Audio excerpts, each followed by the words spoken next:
we're going to go into well, last few weeks, we've been talking about the four covenants, and four of them were made to the nation of Israel, and we're in the Mosaic covenant this week. At least a portion of it, the first portion of it. We're really not getting into the second portion of it. No, we don't. So they're just sort of dabbling in the very first portion of it. Don't get into all of the other things that came up with it.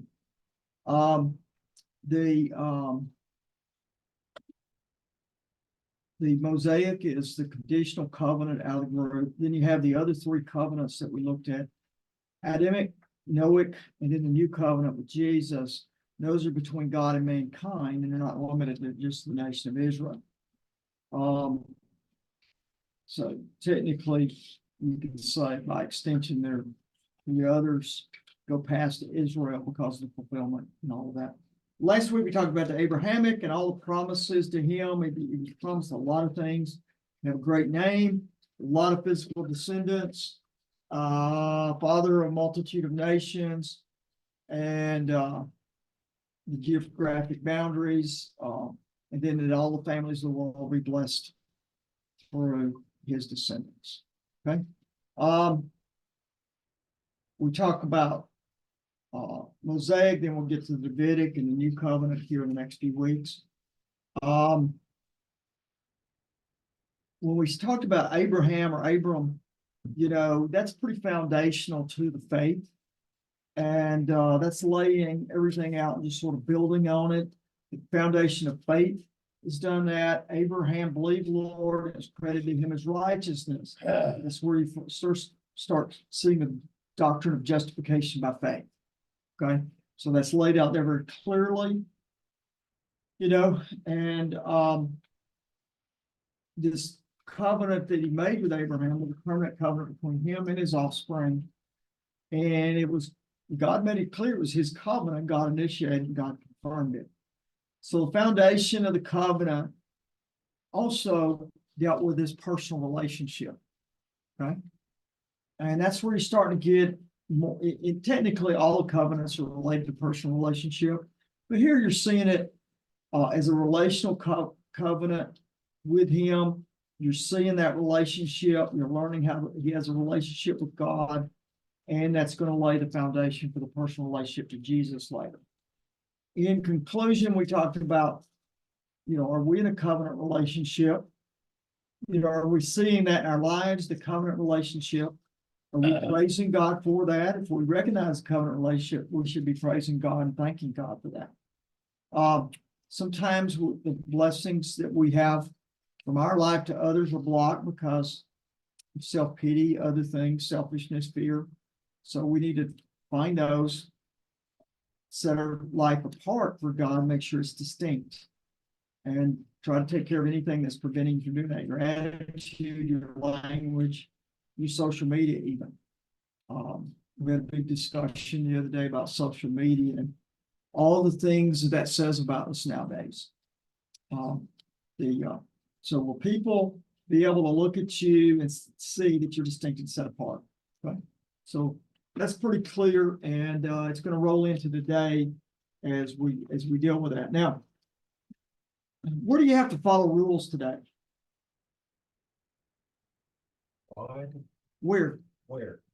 Rules of the road. Rules of the road. Hopefully. Okay, so the rules of the road. Why are the rules of the road there? Keep you safe. Keep you safe. Okay, they're not to prevent you from having fun.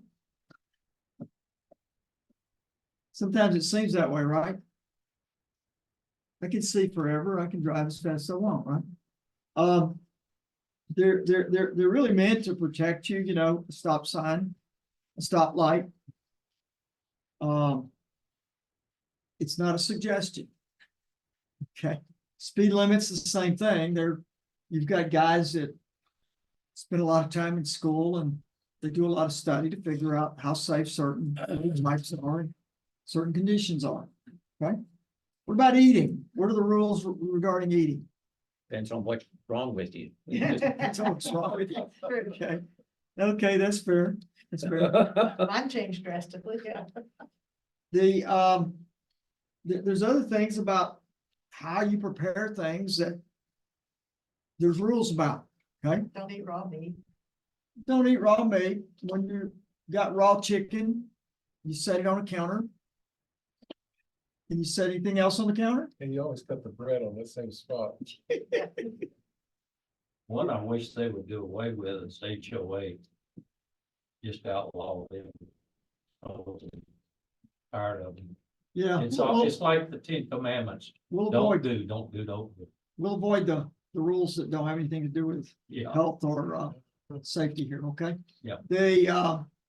Yeah, so they deal with, raw chicken. I remember when I worked in a chicken plant, they take temperatures of the chickens as they come through, and if they get too warm, they shut down the whole line.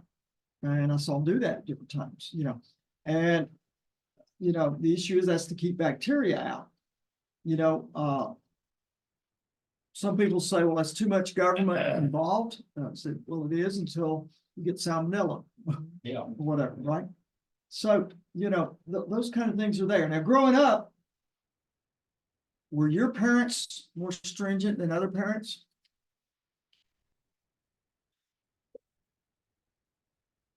Obviously not.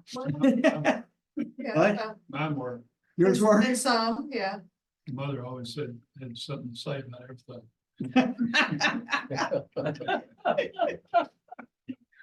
Oh, man, I know they were more strict on me than they were my younger brother, but were they? yeah. Yeah, Oh, My that- dad always- That wasn't really true. My- Well, no, Rick, that's not. My dad actually said that. Oh, yeah, but he was taking up for you. well, that's pretty much true in most cases, Either parents get wore out or they say, "I really don't have to be this strict."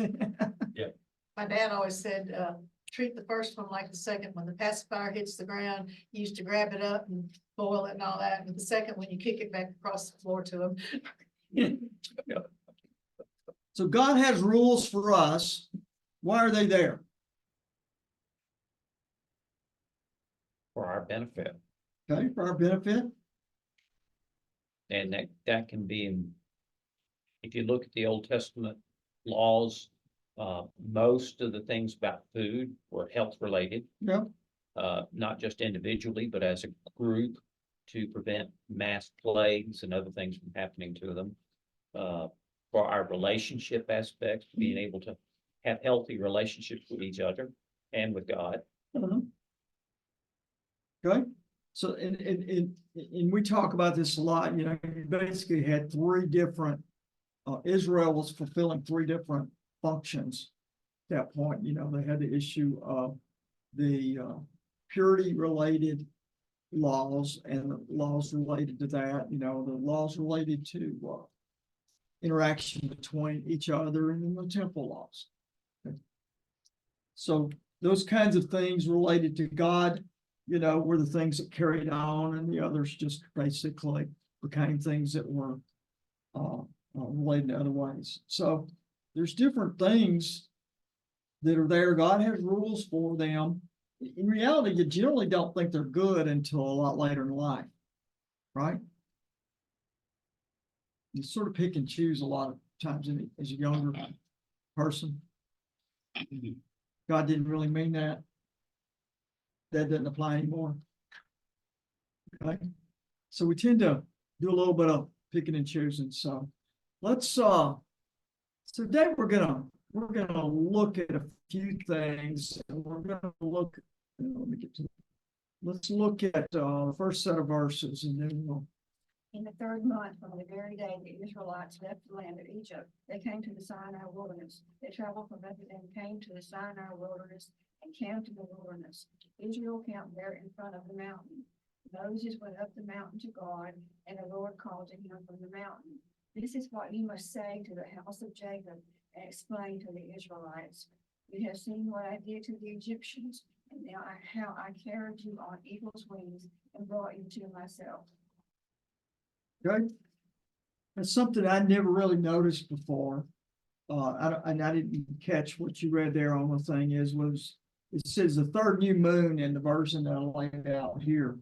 What does that tell you?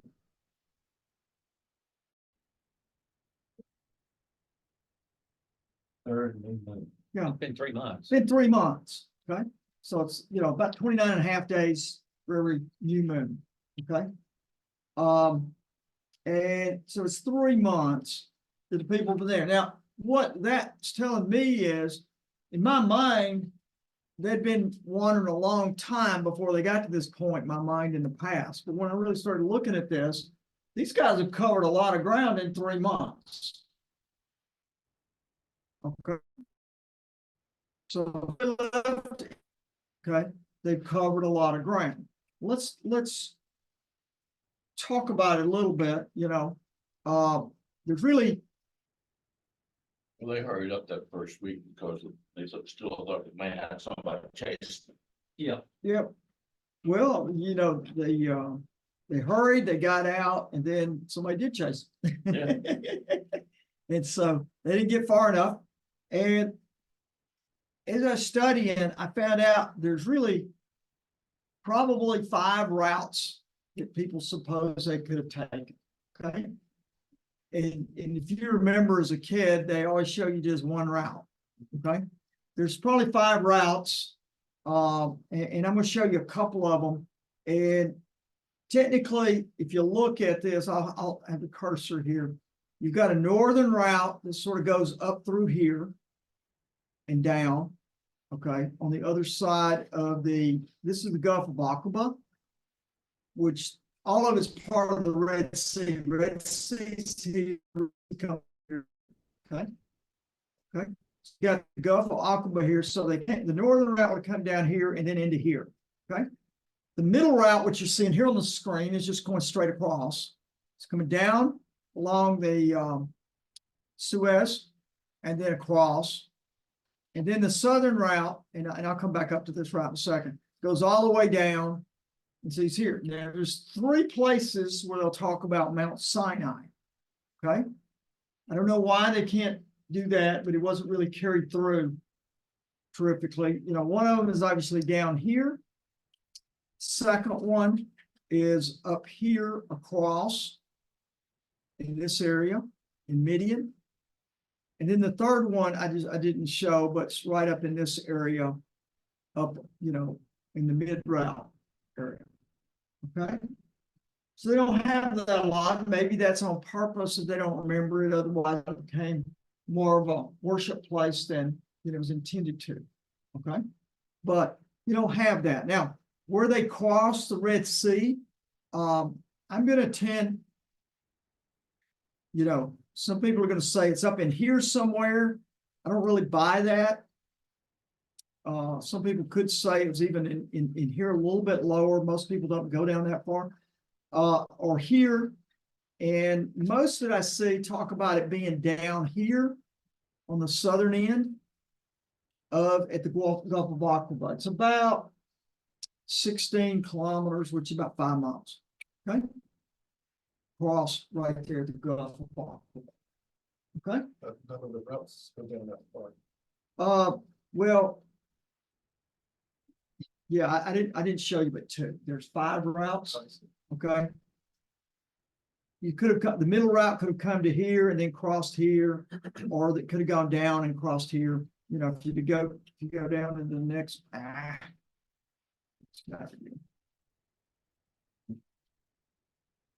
you go down, you could have crossed here also. Okay. There's a little place right down near the tip that they could have crossed there as they came across. That what they were probably done would come down here and cross. I like this one a little bit better, just so that it feels a little better to me, just because I'm sorry, I can't get it to get off of that. Please stop doing that. have you ever seen those documentaries where they attempted to show where they crossed and everything, and how certain weather conditions made it where they could actually walk across? And, when certain things happen, tides and wind were a certain way, that they could actually cross there without a problem whatsoever. don't know if you've ever seen that. I No, saw that on, I think, the Discovery Channel or whatever. They were attempting to find the route that was taken, and I can't remember what route it was that they were that they. I read a thing, a guy basically, he X'd out everything and gave a reason. I like coming into Midian, and the reason I like that place is because where was Moses beforehand? Midian. Midian, okay? That makes a lot of sense. And you're gonna see his father-in-law met with him in the previous chapter here. Yep. Okay? Yep. So this makes a lot of sense for a lot of reasons. And then a little bit later on, Moses' brother is buried right over here. And I can't remember the mountaintop now, and I didn't take time to find it over here. So Moses' brother's married. Aaron is buried Well, he is getting a little nervous, isn't he? on that mountaintop over there. Okay. I can't see later. Okay. So that one makes sense to me for a lot of reasons versus his father-in-law traveling all the way over to the other side and meeting him there. I think this makes sense. Okay. I'm sure I like the guy that came in and he just showed all the places, and then he just he crossed off each one as he did it, and each route and each city, because there's a lot of other things too about where certain of these cities are that's talked about here. Would like Rephidim. There's 3 different places that I think Rephidim is, okay, which is one of the cities mentioned in the lesson and stuff. So you have that. So in chapter 14, he crossed the Red Sea. Chapter 15, he sang the Song of Moses, which is triumphed over Egypt. Chapter 16, they had the bread from heaven. Chapter 17, they were out of water, so he struck the rock, brought forth water. And chapter 18, I'm sorry, in chapter 17, also he beat the Amalekites. And then in chapter 18, Jethro gave him advice on leadership. Very important because it's going to be part of what we get to today. Okay. All right. So I wanted to take a brief side thing, talk about the Amalekites. The Amalekites came in and attacked them ruthlessly. This became a problem for the rest of their time. The Amalekites were from they were a foe. They were from a long time. They were in this area here. You see Amalek here. They're right below Edom. Esau, you remember, Edomites came from Esau, so did the Amalekites. Okay, they're sort of a cousin of the Edomites. Okay, I just won't go into that now, just for time's sake. But to sit there and you see the Amalek's here, they control this area and they attacked all the time. So the Amalekites were not listed in the table in Genesis 10 of the families, okay? But Balaam referred to them as the first of nations, probably because they're the first ones to attack the Israelites at Exodus, okay? But they were, he was a grandson of Esau, okay? And he was distinct from the Edomites. They're not listed that other than just that statement in the scripture, okay? God's direction to the Israelites was to wipe them off the face of the earth later, okay? That was a lot to ask when you consider that they didn't have armies or soldiers. All they did was, slave work and stuff like that. Yeah. That was a lot to ask. Well, the Amalekites were sort of a nomadic group. They lived in this desert area called the Negev. You'll hear that a lot nowadays, the Negev. Yeah. But God told them several times in Exodus and 1 Samuel, Deuteronomy to wipe them out. Okay. So history's sort of that because of the brutality, because when you sit there and he says in Deuteronomy 25, he said, remember what the Amalekites did to you along the way as you came out of Egypt.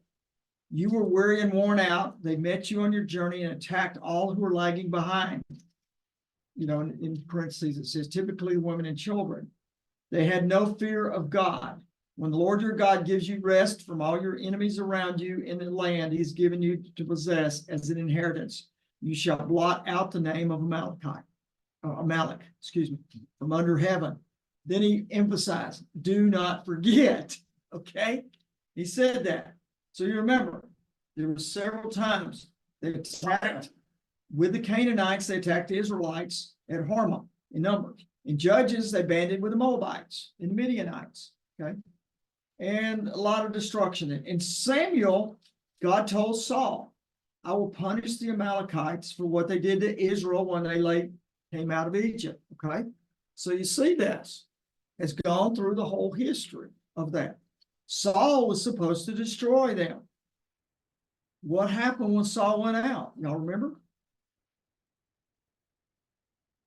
In fact, he was told, put to death men and women, children, cattle and sheep, Oh, camels and They donkeys. kept some of the camels, donkeys and stuff like that. Yeah, because you remember who came in and he said, I've done what the Lord said. What did Samuel tell him? Why do I hear all this bleeding in there? Yeah, bleeding a sheep, you know? Plus he kept Agag too. You know? Okay. He took the plunder for himself, exactly what it was. Because of that, Saul was rejected as king by God. Okay. That's pretty bad, huh? Okay. The escaped Amalekites continued to harass and plunder Israelites for successive generations. Amalekite raid in Ziklag, where David they captured a bunch of women, children, took two of David's wives. David rescued all the hostages. A few hundred Amalekites escaped, however. Okay. King Hezekiah, there was a group of Simeonites that killed the remaining Amalekites who'd been living in the hillside up in Seir. Okay. But there's one last Amalekite relative that happened. Okay. You probably don't remember him. In the book of Esther, Haman the Agagite, the descendant of the Amalekite king Agag, connives to have all the Jews in Persia annihilated. Okay. So you see this also history there on the thing. So here's what it started and it's what goes through. So They got them all. got them all now, I guess. But it's sort of like today, it's tough, they're trying to get rid of this one group, and it's just so infiltrated, you just can't get rid of it. I mean, even the military said, we're not going to be able to root out all of this Hamas. And that's a shame because that's just going to always be a thorn in their side, Okay, now the Sinai okay, so this haunts them forever. It causes problems, so they're here in Sinai wilderness. I've showed you just where it all could be because there's a whole bunch of different ways to get there. Technically, there's 3 ways to get there, but a couple of alternate routes within that. Okay, the mountain is called Mount Sinai, and a lot of times it's called Mount Horeb. Okay, Mount Horeb is where what happened first? That burning bush. Burning bush. Okay. That's why one of the other reasons I think it's over in Midian is because I think he's over there and that's where all of this happened. Okay. I didn't spend a lot of study to come up with that, but that just sort of felt right to me, just in general. God met with Moses, and he's going to deliver him the law there. Okay. So it's a place of relationship. Okay. This is key here. This is the key to the lesson today. It's a place of relationship. It's a place where man talked to God. God revealed himself to man. Okay. It becomes central to the covenant. In reality, later it becomes a symbol of the covenant. Mount Sinai does. Okay. Okay. So here, what does God do? I'll go back up to the verses. What does it tell him to do to Moses?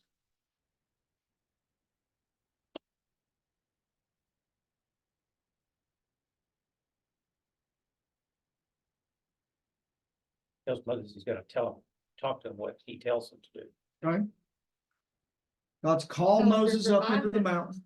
It's And he's wanting them to remind him what he's done for them in Yeah. some regards. God's coming up. And what I want you to see is all these covenants are part of the process of learning. Okay? Learning about God, we talked about that. Learning about relationship with God, and it's building on the relationship. So he's reminding him of that. One, he called him up. He separated him out. There's a purpose for that too. Okay, later on, they're going to talk about when he called him out, he puts a cloud on the mountain, says, no person, animal, or whatever shall touch this mountain. Okay, remember? Okay, this is separating the issue of holiness, God being holy. Okay, God also only talks through Moses here. Okay, very clear. Bringing again the example of this holiness, this set apartness that he's doing. He's called him there and he's reminding him what's going on. Okay. He's told him about what's happening is, and he said, explain, this is just sort of random, but he says, explain to the house of Jacob, the house of Israel. Okay. Why did he mention both of them?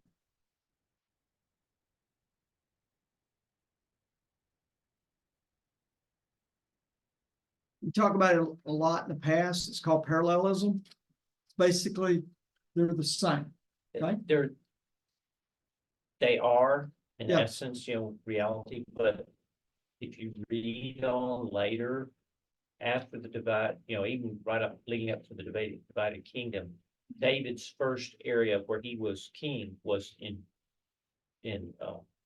basically Judah, the land of Jacob, not Israel. So, I mean, it's kind of like things were divided a little bit both ways. Yeah. Well, yeah, And that's it's more not- name. That's yeah. more name than anything because it's all his kids. Yeah, Okay. Yeah, I don't know why they, I guess that's an interesting question. We won't ponder that now. Okay, so he's telling them, he says, and he's reminding them, what does he remind them of? Well, the first thing he says is okay, gives them an analogy. What's it give them the analogy of? You saw what I did to the Egyptians. Okay, you saw what I did to the Egyptians, okay, how I take care of you. And then he does it in a metaphor. He says, I did what? brought you out on eagle's wings. Eagle's wings, right? What kind of a metaphor is that telling them? His strength and power to be able to do. Okay. They Obviously, they literally carried him. carried him. Yeah, exactly. In fact, he says, he said, bore you out here. In some of the versions, it says, I carried you. Okay. I carried you out. Okay. Now, this is only meant, like this was my mindset that they'd been already wandering for years at this point. Okay. This is only 3 months. And so this sort of like gave me this aha moment on this. I said, these guys covered a lot of ground to get from Egypt to down here in 3 months. Okay. And now he's reminding them what he's doing, and he's starting this relationship because I'm thinking they've been wandering around without guidance, without supervision for a while here, but they haven't. But, the other thing too is they've been 450 years in Egypt. They haven't had that connection back to Yahweh God That's true. at all. I mean, their gods that they would look at would be what the Egyptians had worshipped. Yeah, And it's so interesting. Moses came in and he said, well, who sent me? They said, you had to say, I am sent you. That's a good point. Yeah, how many of them had just sort of became sort of blended people at that point? That's so interesting. How many of them are still worshiping? Interesting. But they did mark their doors with blood Yeah. and follow Yeah, guidance of the Lord. And so Yeah, that's there true. was some religion. They had been affected too by all the plagues that had come on. They've been witnessing Yeah, that, they went through that. but it's Right. still, I'm sure they had claims by other gods of doing stuff. So it was be hard to know after so long. It wasn't personal to them, the yeah, relationship. That was Moses. okay. So let's go to the second reading here. Now, if you will carefully listen to me and keep my covenant, you will be my own possession out of all the peoples. Although the whole earth is mine, and you will be my kingdom of priests and my holy nation. These are the words that you are to say to the Israelites. Okay, here's where we get to the core of everything. It says, what changes from the previous covenants to the covenant now? Obey me. Obey me. Okay? Why? Why does God add a condition now? Because for them to be in fellowship with him and relationship, so they have to be cleansed pure, and to do that, they have to follow what it said. Okay? It's a relationship thing, but you got to remember is we're going to go through 7 covenants. God is training the people of Israel and us, so to speak, as part of the new covenant, getting us ready for this.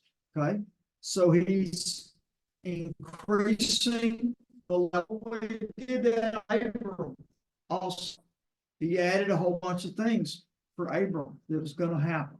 Okay, now he also the deep level of detail that he went through with Abram, and how it was going to happen and all this kind of stuff that happened. Now he's included an issue of obedience in this, and he gave him 2 things on the issue of obedience. He said, if you obey my voice and keep the commandments. Some of your versions say, if you'll listen to my voice, keep my commandments.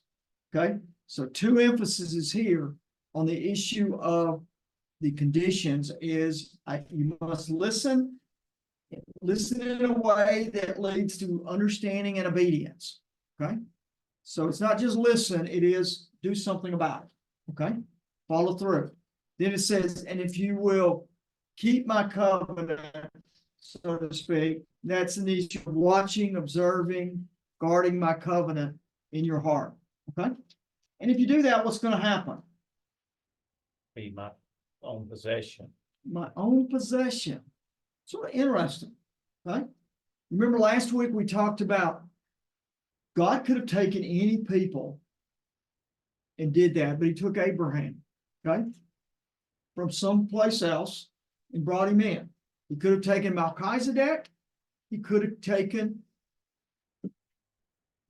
whoever the Midianites came from, okay? Any of that he could have taken and made his people, Interesting though, that experience phrase says, although over time. That's right.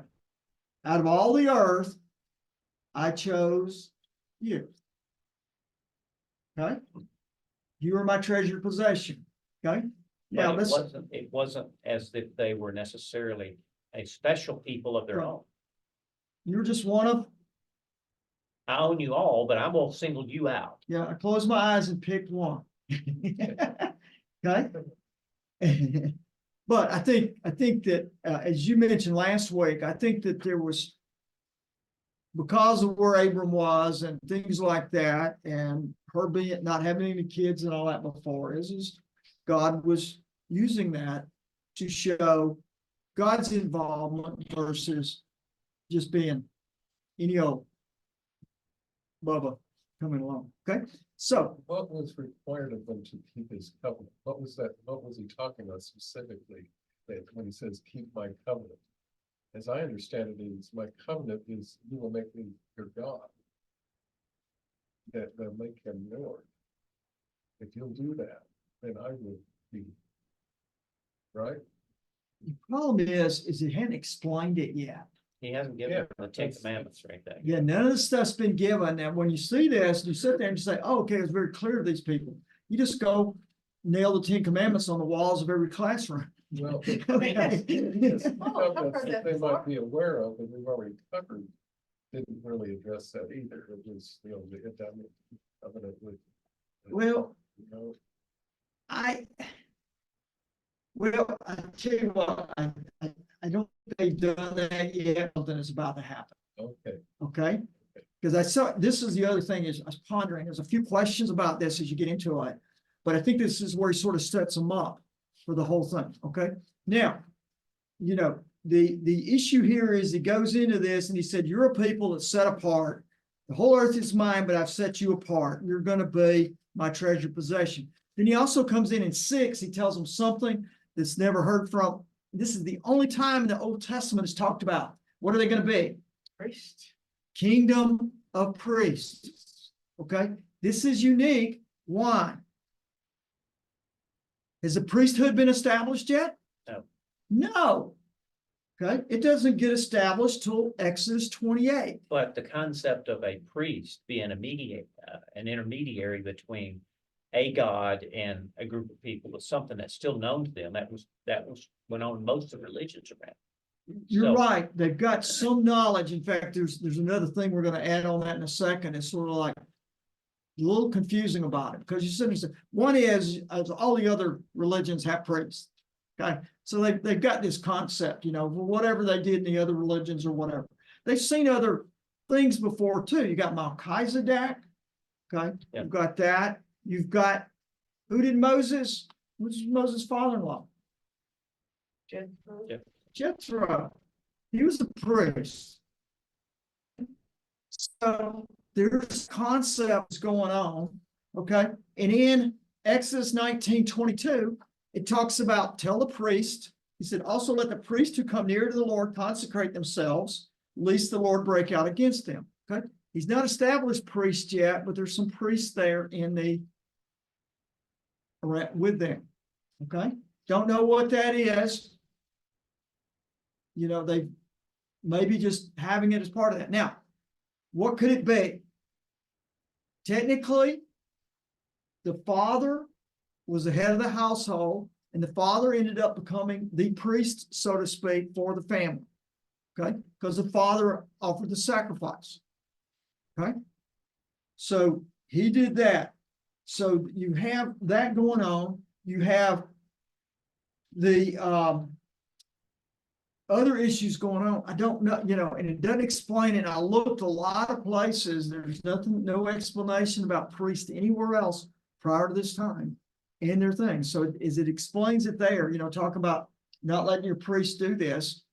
They had some function that they had maybe taken from the Egyptians that they were enacting amongst themselves if they do that. But later on, he sets that. Now, what lineage was Moses from? Which of the sons? Levi. Okay, so Moses technically, I want to say, operated in the high priest role for a while, okay, till he set up Aaron, because Moses came to intervene with God here. Now Moses is coming down to the people, and he says, "Take this, and you're going to talk about, you shall be of my kingdom of priests and a holy nations. These are words that you're going to speak to the people of Israel." Okay. So you're going to be a holy nation, a set apart nation just for God. He set it apart. Most of the time when we look at Israel, we think about being set apart as a group of people, but here he's very distinctly setting apart each person as a priest. You're not going to hear that concept again until the New Testament. Go ahead.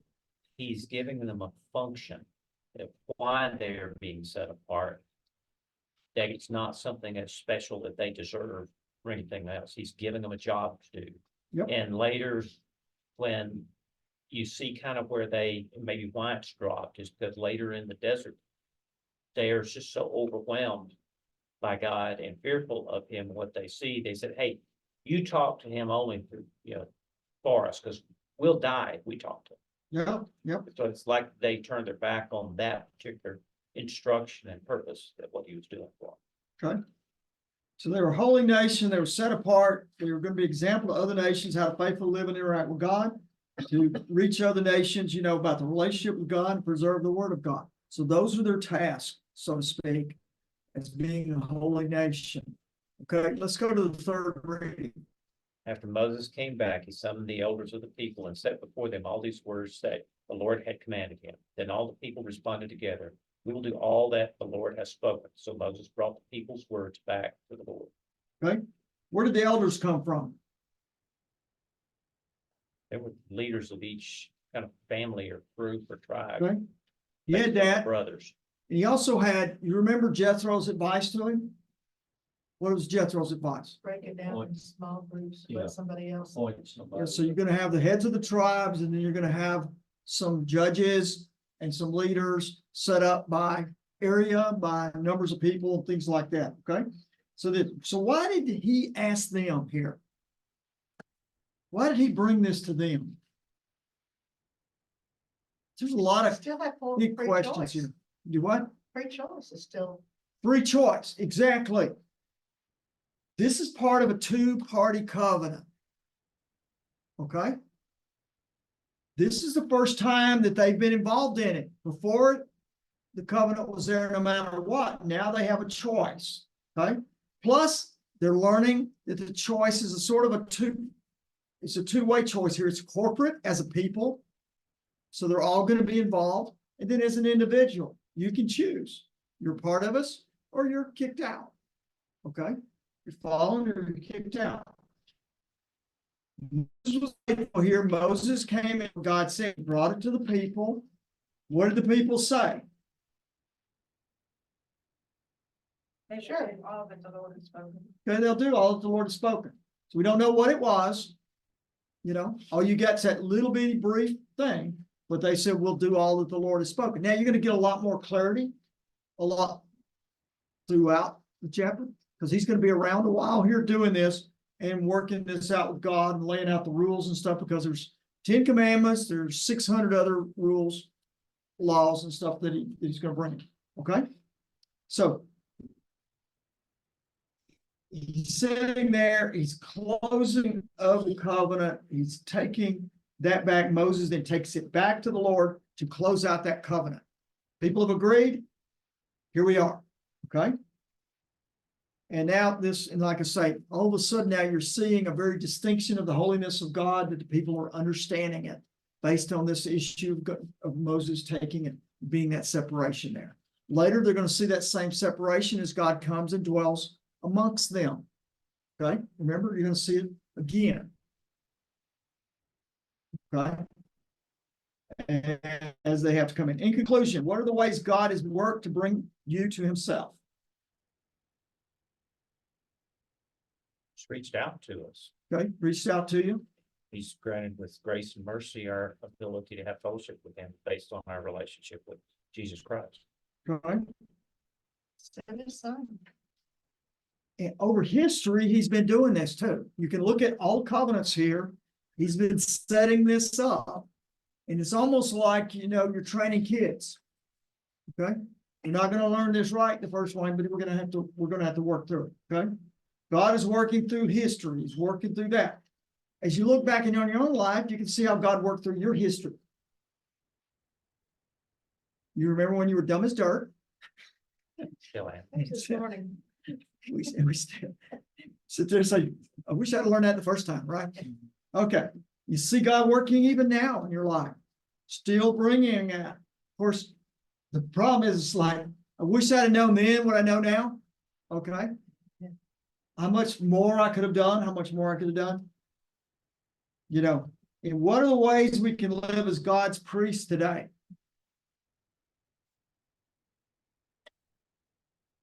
About bringing God's presence into the community and all that we live and work in. Right? Being that set apart, holy person for God, not being holier than thou, but being someone that brings the love of God to people. It's not that they experience us in a nice way, it's that they experience God. Yeah. Through our actions. Yeah. So the implications of God's people, if we all really became a kingdom of priests, you know, what would that do in the world? Okay, let's go to the Lord in prayer. Father, we thank you so much for today, for the things you've been teaching us. We pray, dear Lord, that we can really just sort of search our own selves, see where we are, help us to be just that kingdom of priests that you set apart. Help us, dear Lord, to be able to be Jesus to these people. Help us, dear Lord, to be able to love people like no other. And we pray that in Jesus' name. Amen. Thank you, folks. Thank Y'all you. see all the sign out front? Said, love people, I'll sort them out. Yeah. Yeah. God. Or love all people, I'll sort them out. Yeah. I was thinking when they say in the time of David, Israel and Judah, not Israel and Jacob. No, So Jacob- I knew what you're talking about. But I wondered why they call it Israel was the thing in my mind, why they picked that is what, but I didn't want to get off on that tangent. That was the problem I was thinking in my mind.